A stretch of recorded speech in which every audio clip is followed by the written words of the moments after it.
Hi friends. ബോറായിട്ടാണ് എന്നും എപ്പിസോഡ്സൊക്കെ വരുന്നത്. രാവിലെ ഇത്തിരി നേരം ലൈവ് കാണാൻ ശ്രമിച്ചു, പക്ഷേ കുറച്ച് കണ്ടപ്പോഴേക്കെന്നെ മടുത്തു. ഇങ്ങനെ തന്നെയാണ് പോകുന്നത്.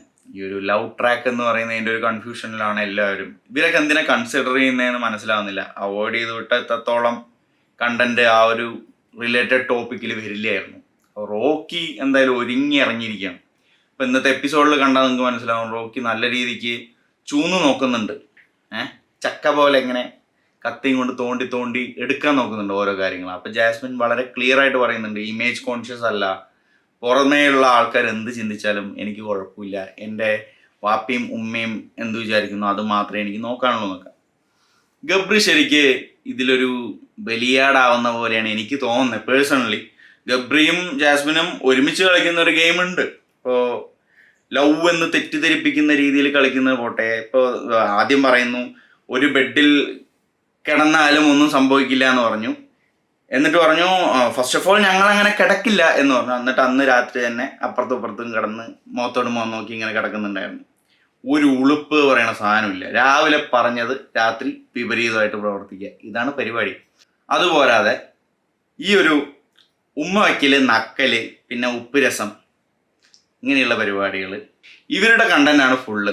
കയ്യുമല്ല ഒട്ടിച്ചു വെച്ച പോലെ ഇങ്ങനെ ഈ ഒരു രണ്ട് ബെൽറ്റൊക്കെ എടുത്ത് ഇങ്ങനെ ഈ അറസ്റ്റ് ചെയ്ത് കൊണ്ടുപോകുമ്പോൾ വിലങ്ങിടുന്ന പോലെയാണ്. ആ കയ്യങ്ങോട്ട് വേർപിരിക്കാൻ പറ്റുന്നില്ല.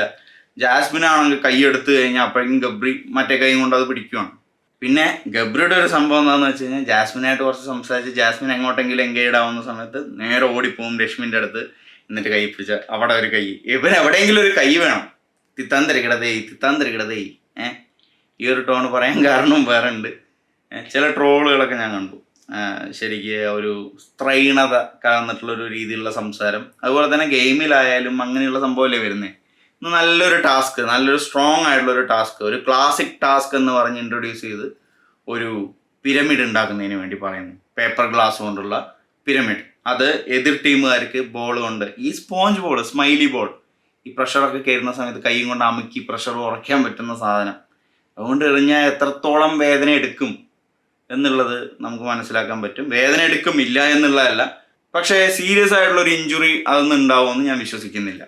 അപ്പോൾ എല്ലാവർക്കും ഏറ് കൊള്ളുന്നുണ്ട്, മുഖത്തൊക്കെ കിട്ടുന്നവരുണ്ട്. അതുപോലെ വൈറ്റിക്കും ചിലപ്പോൾ അസ്ഥാനത്ത് കൊള്ളും, പറയാൻ പറ്റില്ല. ഇതിപ്പോൾ ഒന്നും പ്രെഡിക്റ്റബിൾ അല്ലല്ലോ, ബോൾ എങ്ങോട്ട് പോകുന്നൊന്നും പറയാനൊന്നും പറ്റില്ല. എത്ര ഉന്നമുള്ളതായാലും ഇത് കാറ്റത്ത് തൂളിപ്പോകുന്നതാണ്. കറക്റ്റായിട്ട് ആ ടാർഗറ്റിലൊന്നും കൊള്ളില്ല. ഉന്നം വെച്ചെറിഞ്ഞു എന്നൊക്കെ പറഞ്ഞ് ഗബ്രി അങ്ങോട്ട് സീനിറക്കി ഗബ്രി ചെറുതായിട്ട് ടീമിൽ ആളെ ചേർക്കുന്നതിന് വേണ്ടി മറ്റേ ഒരു ശ്രീരേഖയുടെ അടുത്തും യമുനയുടെ അടുത്തും ഇവരോടൊക്കെ പറയുന്നുണ്ടായിരുന്നു. അവരൊക്കെ വയറ്റിലും മുഖത്തും നെഞ്ചത്തും എല്ലാവരും, അൻസിബടെയൊക്കെ നെഞ്ചത്ത് കൊണ്ടിട്ട് അവൾ മിണ്ടാതിരിക്കുന്നുണ്ട്. അതെല്ലാം അസ്ഥാനം തന്നെയാണ്. ഒരു ലേഡി എന്ന് പറഞ്ഞു കഴിഞ്ഞാൽ അവർക്കെല്ലാം അസ്ഥാനം തന്നെ. ചെസ്റ്റിൽ കൊണ്ടാലും അവർക്ക് വേണമെങ്കിൽ കാർഡ് ഇറക്കാം, വുമൺ കാർഡ് ഇറക്കാം. എൻ്റെ ഇവിടേക്ക് ചെസ്റ്റിലേക്ക് എറിഞ്ഞു, അല്ലെങ്കിൽ അടിവയറ്റിലേക്ക് എറിഞ്ഞു എന്നൊക്കെ പറഞ്ഞിട്ട് ഇറക്കാം. അവർ പോലും മിണ്ടാതിരിക്കുന്ന സമയത്ത് ഇവൻ നൈസായിട്ട് പ്രൊവോക്ക് ചെയ്യണം. ആണാണെങ്കിൽ എറിയടാ, പെണ്ണുങ്ങളോട് കളിക്കാതെ ആണുങ്ങളെ പോലെ കളിക്കടാ എന്നൊക്കെ പറഞ്ഞ് റോക്കിയായിട്ട് പ്രൊവോക്ക് ചെയ്യണം. റോക്കി ഒട്ടും മോശമാണെന്നൊന്നും ഞാൻ പറയുന്നില്ല, റോക്കി ഇത്തിരി ഓവറൊക്കെയാണ്. എന്നാലും ഇതിൽ ഗബ്രി പ്രൊവോക്ക് ചെയ്ത ആ ഒരു രീതി കുഴപ്പമില്ല. എറിയട എന്നൊക്കെയുള്ള ഒരു സംഭവം പറയുന്നതൊന്നും കുഴപ്പമില്ല. അത് കഴിഞ്ഞ് പിന്നെ അവിടെ കൊണ്ടു ഇവിടെ കൊണ്ടു പരാതിയായി, പരിവട്ടമായി.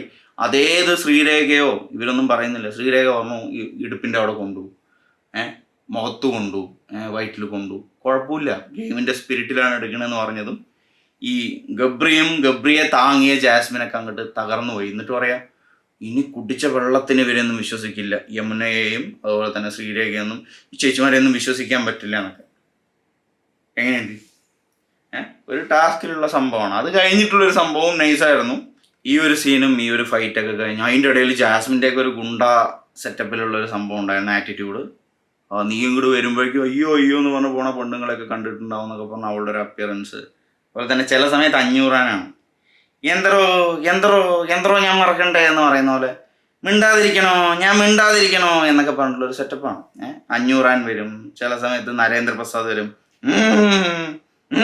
ഒരു വാളും കൂടി കൊടുത്താൽ ഉറയും. ഇതാണ് സംഭവം. ആ ഒരു നടത്തം തന്നെ ഒരുമാതിരി നോർമൽ അല്ലാത്ത രീതിയിലുള്ളൊരു നടത്തമാണ്. ഒരുമാതിരി ആടി ഒലഞ്ഞ് പ്രേതം കൂടിയ പോലെ, നാഗവല്ലി കൂടിയ പോലെയുള്ള നടത്തം. ഓക്കെ, ഇതൊന്നും ഞാൻ പേഴ്സണലി അവരെ താത്തിക്കെട്ടുന്നതിന് വേണ്ടി പറയുന്ന ഒരു സംഭവമല്ല. ഒരു ശരിക്കും പറഞ്ഞാൽ അവർ ഗെയിമിലൊക്കെ നല്ല സ്പിരിറ്റൊക്കെ ഉണ്ട്, പക്ഷേ ഈ ഒരു തെണ്ടിത്തരം കാണിക്കരുത്. ഈ ഒരു ലൈനിൽ തന്നെ പോയി ഈ 2 പേര് മാത്രം ഇവിടെ ആയി ഒരുമാതിരി അലമ്പ് കളി നാറ്റിച്ചു വിടുകയാണ് ആ ഷോവിനെ. വേറെ വഴിയില്ല ബിഗ് ബോസിന്. ബിഗ് ബോസ് ബാറ്ററി മാറ്റാൻ വരെ ഓരോരുത്തരുടെയും പേരെടുത്ത് അറ്റൻഡൻസ് വിളിക്കുന്ന പോലെ ജാസ്മിൻ ബാറ്ററി മാറ്റുക, ഗബ്രി ബാറ്ററി പവർ ഉണ്ടോ എന്ന് ചെക്ക് ചെയ്യുക, അതുപോലെ തന്നെ രശ്മിൻ ഭായ് ബാറ്ററി മാറ്റുക, ഓരോരുത്തരും ലിസ്റ്റ് ചെയ്ത് വിളിക്കേണ്ട ഗതികേടാണ്. ഇതുവരെ ലൈവിലൊന്നും ഇത്രത്തോളം ശോകമായിട്ട് ഞാൻ കണ്ടിട്ടില്ല. ഇപ്പോൾ എന്ത് പറഞ്ഞാലും ഇപ്പോൾ കൺഫെഷൻ റൂമിലേക്ക് വിളിച്ച സമയത്ത് ഗബ്രി ആദ്യം വിളിച്ചു, ഗബ്രിയും റോക്കിയും കൂടി വിളിച്ചു, എന്നിട്ട് അത് കഴിഞ്ഞ് ജാസ്മിനെയും വിളിച്ചു. എന്നിട്ട് പറഞ്ഞു ഈ ഒരു സീൻ കൂടുതൽ വഷളാക്കാതെ ഇരിക്കാനൊക്കെ പറഞ്ഞിട്ട് ഇങ്ങനെ പറയുന്നു. അത് കഴിഞ്ഞ് വെളിയിൽ വന്നിട്ടും ഈ ഒരു റോക്കിയെ പ്രൊവോക്ക് ചെയ്യുന്ന ഒരു രീതിയുണ്ട്. അതും വളരെ നൈസായിരുന്നു. മറ്റേ ഈ ഹെയർ എലിക്സറിൻ്റെ ഇവരുടെ ഒരു സ്പോൺസർ ഉണ്ടല്ലോ, ഹെയർ എലിക്സറിൻ്റെ പരസ്യമൊക്കെ ഇങ്ങനെ വിളിച്ചു പറയുന്നുണ്ടായിരുന്നു. അതുപോലെ തന്നെ അങ്ങനെയുള്ള ഫണ്ണായിട്ടുള്ള ചില പാട്ടുകൾ, മറ്റേ ഇങ്ങനെ ടങ് ട്വിസ്റ്റർ പോലെയുള്ള സംഭവങ്ങളൊക്കെ ഇല്ലേ, അങ്ങനെയുള്ള സംഭവങ്ങളൊക്കെ ഇങ്ങനെ ജാസ്മിൻ്റെ കാതിൽ പറയുന്ന സമയത്ത് റോക്കി ഇങ്ങനെ വിചാരിക്കും, കുറ്റം പറയുകയാണെന്ന് വിചാരിക്കുന്നു പറഞ്ഞു. അത് സീരിയസ്ലി അങ്ങനെ തന്നെ വിചാരിച്ചു. റോക്കി എന്നിട്ട് പോയിട്ട് ഈ കോഫിയൊക്കെ കുടിച്ച് കഴിഞ്ഞ് കോഫി കപ്പ് അവിടെ ഇവരുടെ അടുത്തുള്ള മറ്റൊരു സംഭവത്തിൽ കൊണ്ടുവച്ചിട്ട് ഈ ഒരു സെറ്റിൻ്റെ ഇത്തിരി അത്യാവശ്യം ബലമുള്ള ഭാഗം തന്നെയാണത്, ഒരു കല്ല് പോലെയുള്ള ഭാഗമാണ്. അവിടെ പോയിട്ട് ഒറ്റയിടി ഇടിച്ചു കഴിഞ്ഞ് അപ്പം കരയാനും പറ്റില്ല റോക്കിക്ക്. എന്താ ചെയ്യാൻ പറ്റുക, ഇടിച്ചു, നല്ല പവറൊക്കെ ഉണ്ട് കയ്യിന്, പക്ഷെ കൈ മുറിഞ്ഞുണ്ട്. ഇടിച്ച സമയത്ത് അവിടെ ഇത്തിരി പൊളിയൊക്കെ ചെയ്തു, ശരിക്കും അടയാളം നമുക്ക് കാണാൻ പറ്റും. അത് കഴിഞ്ഞ് അവിടെ പോയി നോക്കുമ്പോൾ ഇങ്ങനെ കയ്യിലൊക്കെ ചോരയായിട്ട് അവരെല്ലാവരും കൂടി ഈ ഏറ് കൊണ്ട ഓരോരുത്തരും പോയിട്ട് ഫസ്റ്റ് എയ്ഡ് വെച്ച് കൊടുത്തു. ഈ ഏറ് കൊണ്ട എല്ലാ സ്ത്രീകളും പുരുഷന്മാരും എല്ലാവരും വന്ന് റോക്കിക്ക് ഫസ്റ്റ് എയ്ഡ് വെച്ച് കൊടുത്തു. അതാണ് ഗെയിം. പക്ഷെ റോക്കി പ്രൊവോക്കായത് ഇവരുടെ വിജയമാണ്, അത് അംഗീകരിക്കേണ്ടി വരും. പക്ഷെ ഇവരുടെ ഈ ഒരു നാറിയ ഈ ലവ് ട്രാക്ക് അല്ലെങ്കിൽ ഒരു ഫ്രണ്ട്ഷിപ്പാണെന്ന് പറഞ്ഞ് ഈ തൊട്ടിപ്പരിപാടി കാണിക്കുന്നത് നിർത്തിയില്ല എന്നുണ്ടെങ്കിൽ ഭയങ്കര ബോറാവും എന്നാണ് എൻ്റെ അഭിപ്രായം. എന്താണ് നിങ്ങളുടെ അഭിപ്രായം എന്നുള്ളത് നിങ്ങൾ ജെന്യുവനായിട്ട് കമൻറ്റ് സെക്ഷനിൽ അറിയിക്കാം. ജാസ്മിൻ നല്ല ഗെയിമറൊക്കെയാണ്. ഗബ്രി ആയാലും സ്റ്റാർട്ടിങ്ങിൽ നല്ലതായിരുന്നു, എനിക്കിപ്പോൾ തീരെ ഇഷ്ടമല്ലാതെ ആയി വരുന്നുണ്ട്. ജാസ്മിൻ ആയാലും ഇപ്പോൾ തീരെ ഇൻട്രസ്റ്റ് ഇല്ല. ഇവരുടെ സീൻസ് വരുമ്പോൾ തന്നെ നമുക്കൊരുമാതിരി ബോറായിട്ടാണ് തോന്നുന്നത്. അത് ഇവർക്ക് കഴിവില്ലാതെയല്ല, ഇവർ 2 പേരും കൂടി ഇരിക്കുന്ന സമയത്ത് ഇവരുടെ കഴിവ് ഇവർക്ക് പുറത്ത് കാണിക്കാനുള്ള ഒരു സ്പേസ് ഇല്ലാതെ പോകുന്നു. അതുപോലെ തന്നെ ബിഗ് ബോസിലുള്ള വേറെ വെറുതെ ഇരിക്കുന്നവർ പോലും ഇവരെക്കാളും ബെറ്റർ ആണെന്ന് എനിക്ക് തോന്നിപ്പോവാണ് ഈ ഒരു സീൻസൊക്കെ കാണുന്ന സമയത്ത്. ഇത്രയൊക്കെയാണ് എനിക്ക് ഇതുവരെയുള്ള ഈ ഒരു ഇന്നലത്തെ തൊട്ട് ഇന്ന് വരെയുള്ള സംഭവം കാണുമ്പോൾ തോന്നുന്നത്. ജാസ്മിൻ ക്വിറ്റ് ചെയ്യണമെന്നൊക്കെ പറഞ്ഞിട്ടുള്ള എന്തൊക്കെയോ വീഡിയോ അതിൻ്റെ ടൈറ്റിലൊക്കെ വെച്ചിട്ടും അതുപോലെ തംബ്നെയിലിൽ ഈ ഒരു ക്യാപ്ഷൻ വെച്ചിട്ടൊക്കെ വീഡിയോ ഇറങ്ങുന്നുണ്ട്. എനിക്കൊന്നും തോന്നുന്നില്ല. ജാസ്മിൻ അങ്ങനെ ക്വിറ്റ് ചെയ്ത് പോവുകയാണെങ്കിൽ ഇത്രത്തോളം വെറുപ്പിച്ചുകൊണ്ട് നിൽക്കില്ലല്ലോ. എനിക്ക് തോന്നുന്നില്ല. ഇതിലും ഭേദം രതീഷൊക്കെ ആയിരുന്നു എന്ന് തോന്നുന്നു. ഇത്രയൊക്കെ ഉള്ളൂ. അപ്പോൾ നിങ്ങളുടെ അഭിപ്രായം കമൻറ്റ് സെക്ഷനിൽ അറിയിക്കുക. വീഡിയോ ആദ്യമായിട്ട് കാണുന്നതെന്ന് വെച്ചാൽ ചാനൽ ഒന്ന് സബ്സ്ക്രൈബ് ചെയ്യുക. വീഡിയോ ഇഷ്ടപ്പെട്ട ലൈക്ക് ചെയ്യുക. ഓക്കെ, അടുത്ത വീഡിയോയിലൂടെ വീണ്ടും കാണാം. നന്ദി, നമസ്കാരം.